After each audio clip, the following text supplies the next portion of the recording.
Tigers off day on Thursday, so we talk about Tarik Skubal's potential contract extension that's kind of looming over the team. We'll also talk about some roster moves that were made, that may be made over the next week, and then we'll obviously preview the weekend and so much more. All today on Locked On Tigers.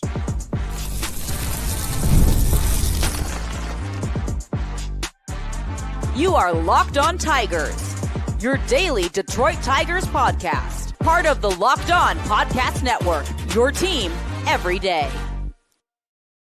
What is up, everybody? Welcome back to another edition of Locked On Tigers. I'm, of course, your host, Scott Bentley. Today is Friday, May 16th, 2025. Thank you so much for making Locked On Tigers your first listen.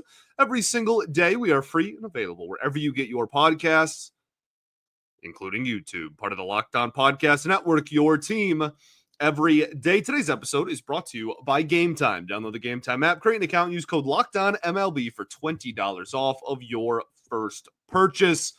Welcome in, welcome all. Happy Friday, everybody. Hopefully we can send you off into your weekend with a nice little program here. I'm going to talk kind of a grab bag show, really. This week has been so hectic and chaotic and awesome on the field that we have not had time to talk about anything really that's happening off the field. So I have like 6 or 7 different topics of conversation that I think I ideally would have liked to have talked about when they happened earlier in the week, but we got to fit a show into 30, and this off day gives us a nice chance to breathe.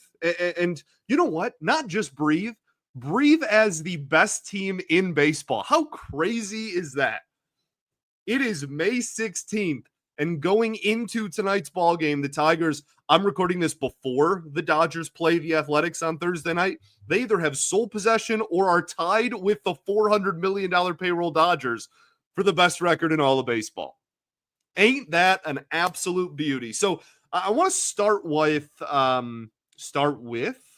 that's how you pronounce that, Tarik Skubal's looming extension conversation. Okay. So it was reported earlier this week, Evan Petzold of the Freep, congratulations to him and his family, obviously, as well as they introduce their new son into the world. But earlier in the week, Ev put out an article basically asking the front office about a potential Skubal extension and if that's something the front office is thinking about, and if that's something that, Tigers fans should maybe have on their radar. This is the exact quote. Again, Evan Petzold, Freep. We love Ev here. We give him praise all the time. Great beat writer, great reporter. The quote is from the Tigers front office: "We can't just decide we're going to sign him. It takes two parties and some understanding of the parameters of a deal, and it takes willingness on both sides to do it." So this quote made me chuckle, to be honest with you. Like, I read it and I laughed, and not because it's like preposterous or stupid or anything like that. I think you kind of got to play the game a little bit, and that is what comes with the territory of having one of the best players on the planet on your roster. It made me chuckle because my first thought, honestly, was just like, here we go. Like, it's here. There's no more avoiding it. I think we talked about a potential Skubal extension on this show last year sometime, and that was really the first serious conversation we had about it. And even that, I was a little bit more like, you kind of got to wait and see. He hasn't been healthy too terribly much, whatever. And now there's really no avoiding it. He is arguably the best pitcher on the planet, and he's an absolute dog, and he's only 28 years old. So, like, it's here, and that is that was my thought after reading the quote. Was like, the next 2 years or year and a half, whatever, is going to be this all the time, and I may choose to ignore it. Is honestly kind of how I feel after reading that quote. Like, I might ignore this story as much as I can and still like be a fan. Obviously, we'll talk about it on here. That's my job. But he is a free agent after next season ends. Okay, so he's got the rest of this year and the rest of next year. He's going to be a Tiger, barring a trade. Then he will become a free agent in that winter of 2026 to 2027. I just don't know if I can handle the discourse of a looming extension off the field while the Tigers are actively playing the best baseball they have played in over a decade. Can we just enjoy? Can the powers that at be just let us enjoy the moment? Maybe, right? This fan base has been through the absolute ringer. They have been dragged through heck and back over the last 10, 12 years, whatever. I guess 11 years, 10, 11 years. Can we just enjoy being really good again? Can we just enjoy it for what it is and not have to talk about like, hey, this might end? can we just enjoy where our feet are? I am going to be so frustrated, genuinely upset if this ends up being this huge thing that's clouding over the team for the rest of this season and next season.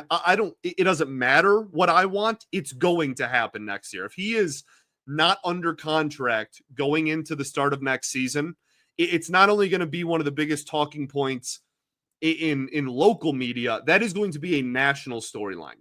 Hey, the best pitcher in baseball might be a free agent after this season. So it's unavoidable in 2026.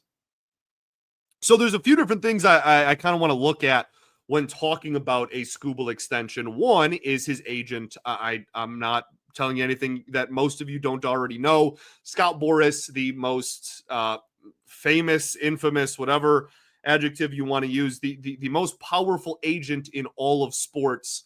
And it represents Tarik Skubal. And there's a couple of things when looking at the history of Boras clients that I think are important to point out. One of those being when he has one of the best players in the league, which he's had a lot over the years and still does, obviously, under his under his umbrella. I don't really know what else word to use there. The word I want to use is escaping me.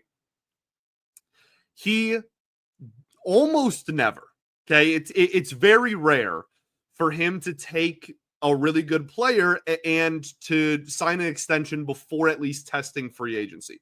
That doesn't mean that every single player is guaranteed to not go back to the team they're currently on, but it does mean that the odds of, without just putting out a crazy number, the odds of keeping him before testing free agency automatically go down a couple of notches just because Scott Boras is his agent. Okay. Now let's take a look at other high-end starting pitching contracts that have been given out recently. I want to start with Yamamoto in LA becoming the biggest contract in the history of starting pitchers, or pitchers period. $325 million, 12 years. That's a little bit over 27 million AAV. Now Yamamoto's a little bit of a different case. He got that contract before throwing a pitch in North America, which is unbelievably impressive and just a testament to how good everybody kind of already knew he was going to be. But that is also a lot of years, right? So I think that Skubal is going to be 30. I know that Skubal is going to be 30 years old when he's a free agent. He's 28 now. I think a contract that is a little bit more interesting to compare to would be Garrett Crochet, who just got an extension in Boston, $170 million over 6 years. That's a little bit over $28 million a season. Now, Garrett Crochet has had a great year. Tarik Skubal is certainly going to, assuming he's healthy over the next 2 years, demand and earn and deserve more than that. Yamamoto, the highest paid pitcher ever. Is it realistic to assume that from an AAV perspective at a minimum, if not from an overall contract perspective, Tarik Skubal is going to want around that, if not more? I think it's relatively feasible. I don't think that's far-fetched. So Jeff Passan of ESPN wrote an article a few weeks ago talking about the future of big contracts in baseball and mentioned Skubal by name as a potential $400 million contract in his future. I think that this depends on when they do it. I don't think that Skubal's getting 400 mil when he is 30. Because I don't know if a team is going to be willing to give a flame-throwing pitcher like 10 or 12 years. And unless that a team is, willing to pay him like 60 mil a year, you're going to have a lot of years on that to hit the $400 million mark. If it happens tomorrow, then I think 400 mil is absolutely on the table. And I'll even go as far to say, if it was announced that Tarik Skubal signed a $400 million 10-year extension tomorrow, I'd be over the moon. 40 mil a year, clean cut. You got him till he's 38 years old. And to be completely real with you, I'd be willing to go higher than 400 mil if it's right now. But the thing is, the longer you wait, the more hesitant people are going to be about giving that big money, right? The more that time goes by, the more years that go by, the more hesitation this front office is going to have about hitting a certain dollar amount that maybe Boris or Skubal expect.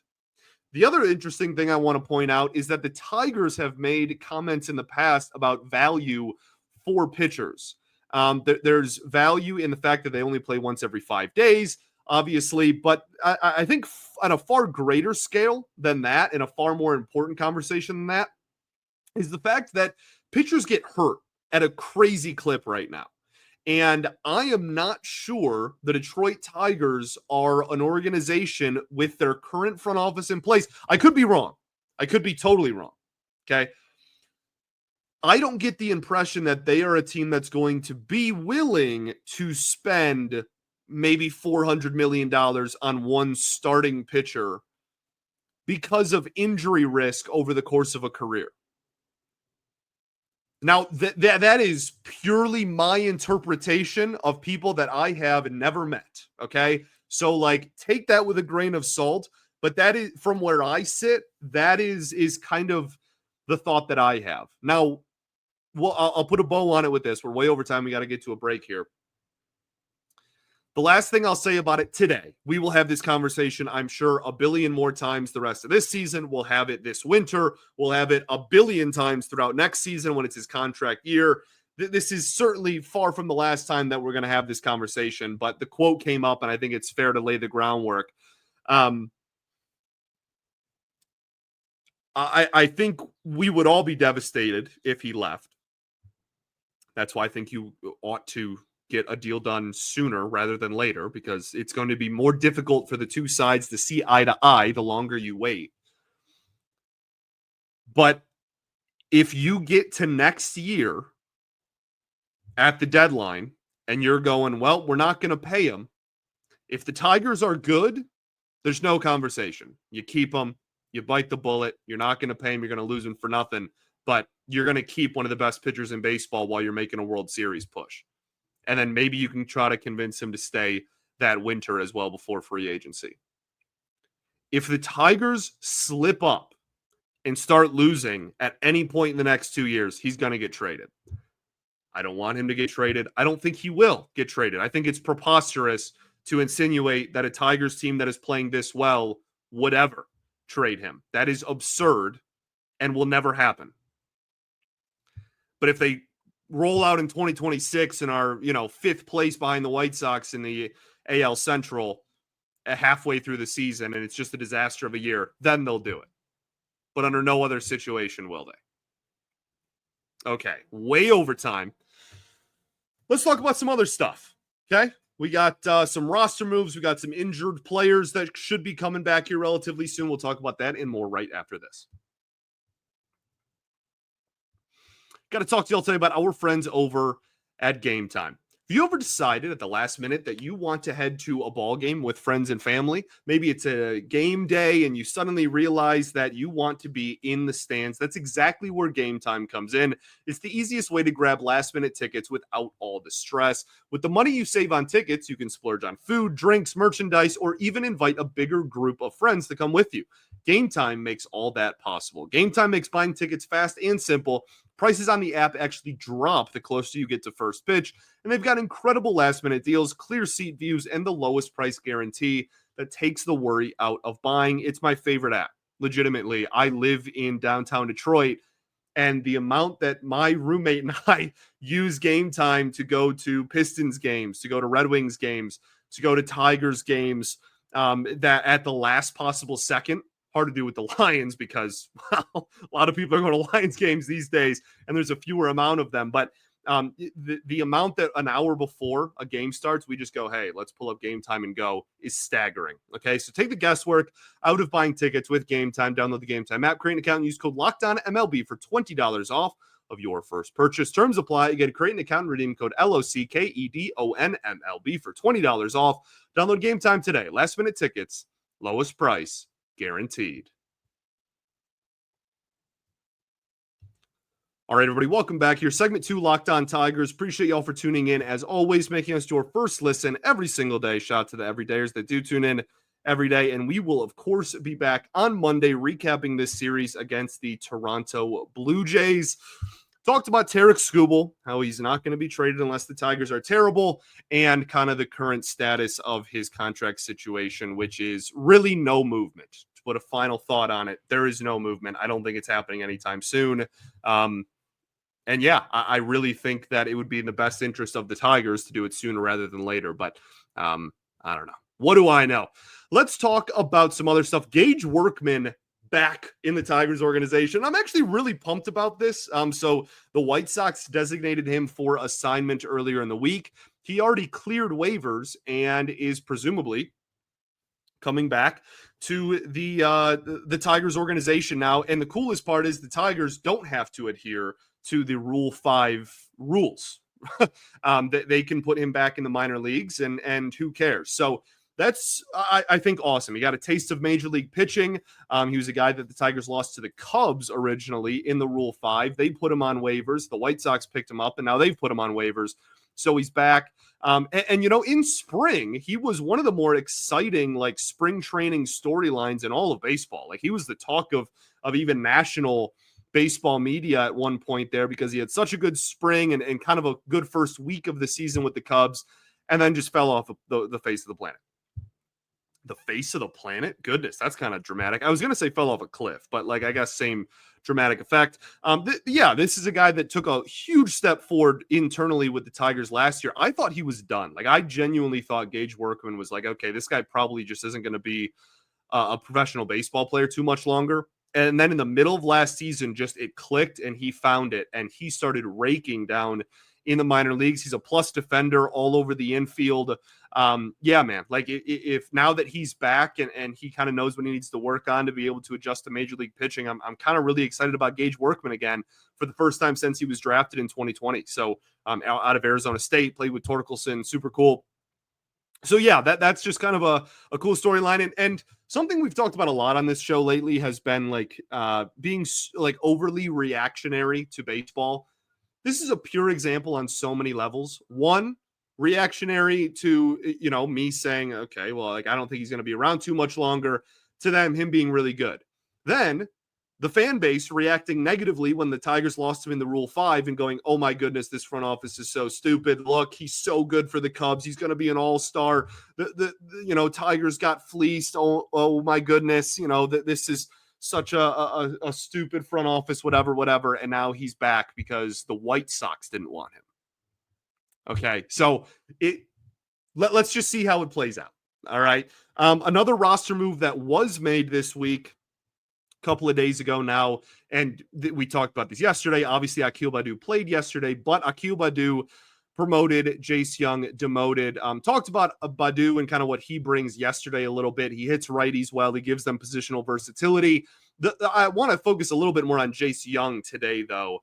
AJ mentioned in media availability when asked about the optioning Jace Jung back to Toledo was his mechanics and said, you know, that this dude can hit, he will hit, but he needs to make mechanical adjustments. And the thing that really jumped out at me was he basically said, not an exact quote, but essentially said, like, we don't have the time or the at-bats available for him to work on those mechanical adjustments here.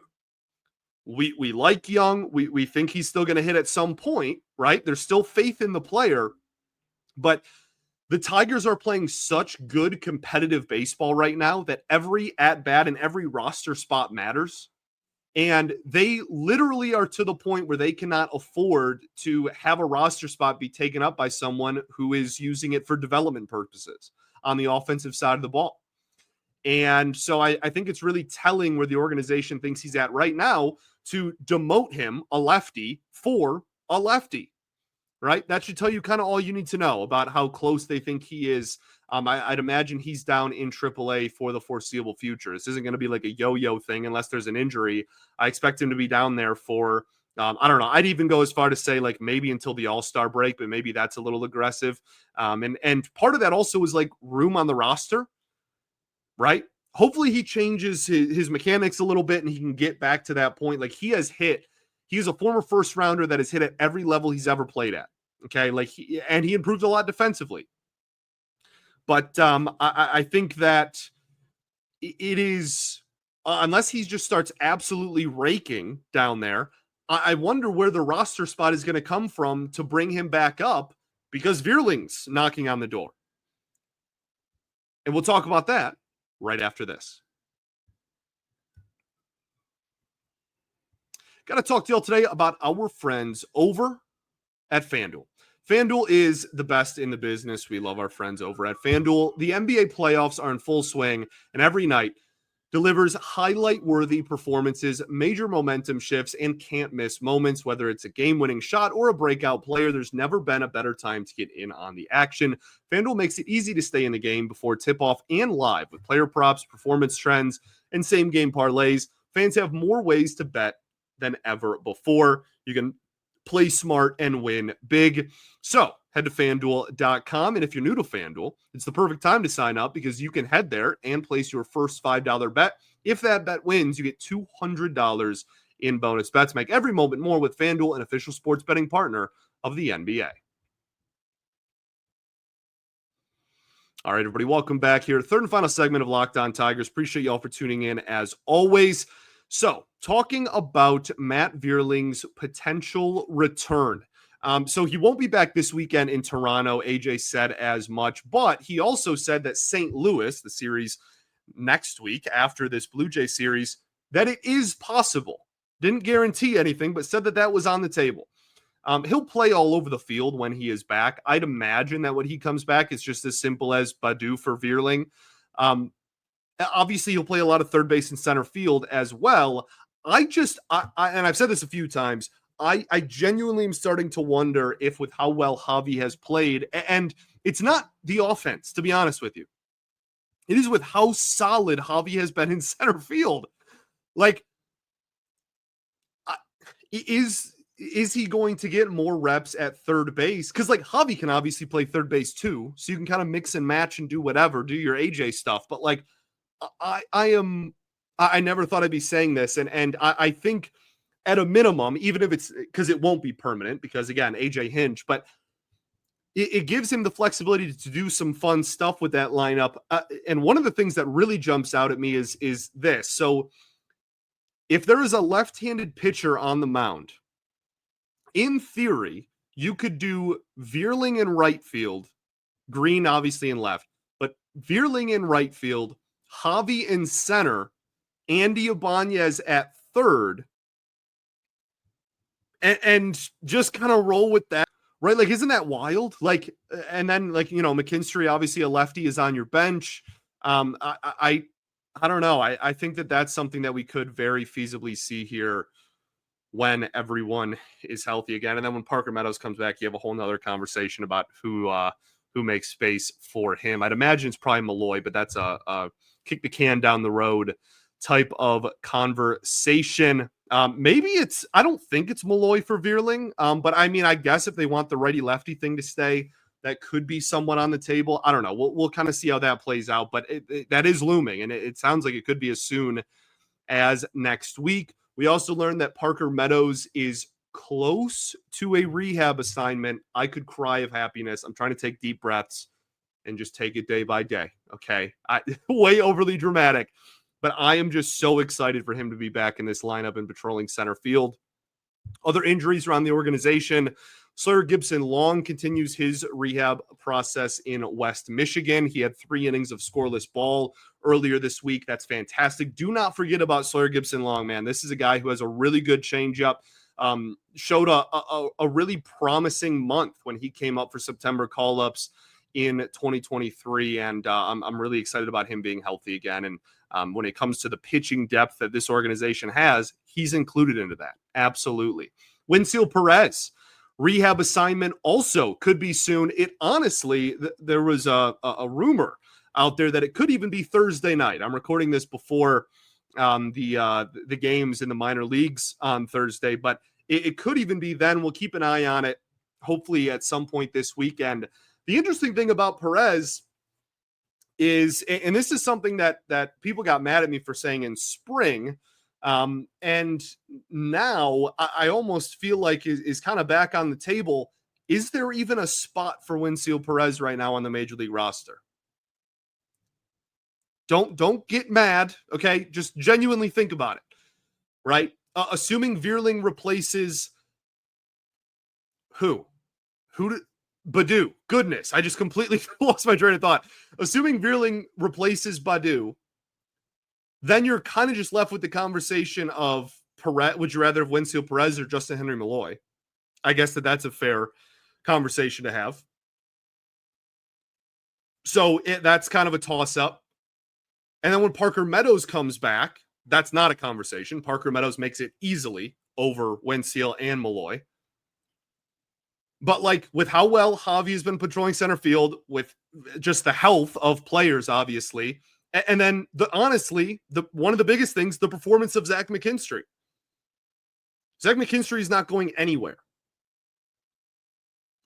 So and look, it's a good problem to have. Organizational depth is fantastic. I'm happy about this. This isn't a bad thing. It's just something that like this is beautiful. Like the team is getting to a point where at full health, there's players that the fan base and that, media members may want to get at bats at the major league level, and they literally can't find a spot for them because everybody else is playing so well. That's a good thing, not a bad thing. So don't be upset about it. That's pretty much all I got. Twins have won 11 games in a row now at the time of this recording, and they're still 4th in the division. Jed had a hilarious tweet, as Jed does. Should be coming to Detroit, I think, relatively soon here as well, where he talked about like when the Tigers were bad, the AL Central was just like the laughing stock of baseball, and now the Tigers are really good, and the rest of the division wants to start trying now, and how frustrating that is. And I completely agree. That's the Tigers finally get good, and the rest of the division decides they want to be, professionals again. Hilarious timing. Also, organizationally, health-wise, Kevin McGonigal back currently. And hopefully he can get, going again. And they're kind of easing him back into it, calling it a rehab assignment, whatever. But, I'm Erie by the end of the year doesn't seem ridiculous to me for how talented he is.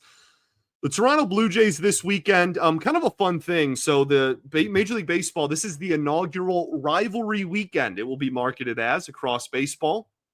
You have a lot of interleague matchups, Yankees, Mets, Cubs, White Sox, Angels, Dodgers, stuff like that. And then you also have regional, rivalries. I think the 2 teams in Texas maybe are playing against each other, Houston and Texas. But a lot of like fun rivalries like that. The Tigers get the Blue Jays. And I have a couple of thoughts on this. One is I saw people saying like, that's not a rivalry. Why are we playing the Blue Jays? Okay. 2 points. One, it kind of is. Like, have you ever been to a Detroit sporting event when they play a Canadian team? Like half of the stadium is, or the arena or wherever they're playing, is Canadians rooting for their team. And the Blue Jays, when they play at Comerica Park, are no different, dude. They all pour over from Windsor and they fill the park. Okay. So it kind of is. Even if you dismiss that and you go, no, like whatever, you're just too young. And that's okay. That's okay. I'm too young. I know the history of the team, so like I'm aware, but like if you don't think that this is a rivalry, you just got born a little bit too late.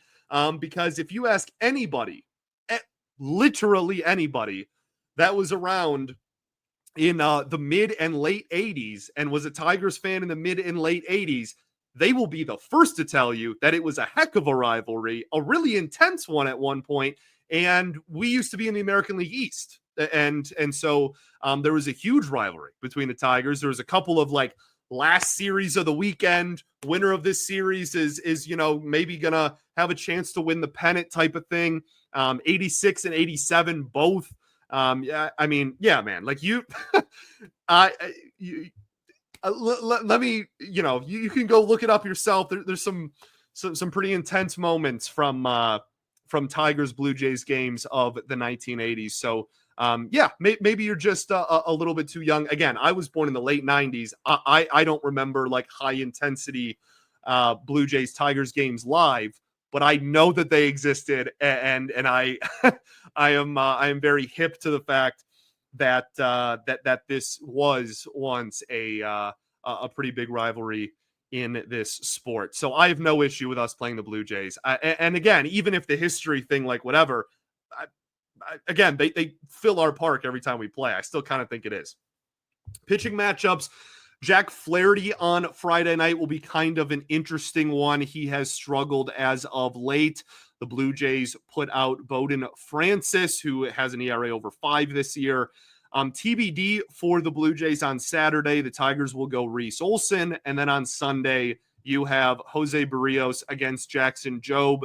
Barrios kind of a resurgence of the last couple of seasons after a really brutal start to his Toronto career. This year, ERA's back over 4 so far. WHIP is around 1.5. So we'll see. But look, man, I don't think there's any reason to not expect you to take 2 of 3. The Blue Jays are 21 and 22 on the season. You just swept the Red Sox, who are ahead of the Blue Jays in the standings. I see no reason why the expectation shouldn't be 2 of 3 this weekend. Thanks for making Locked On Tigers your first listen every single day. Shout out to the everydayers that do tune in every day. We will, of course, be back on Monday recapping that series against the rivals Toronto Blue Jays. Peace and love. Going to therapy's dope, and I'll catch you on Monday, baby. Go Tigers.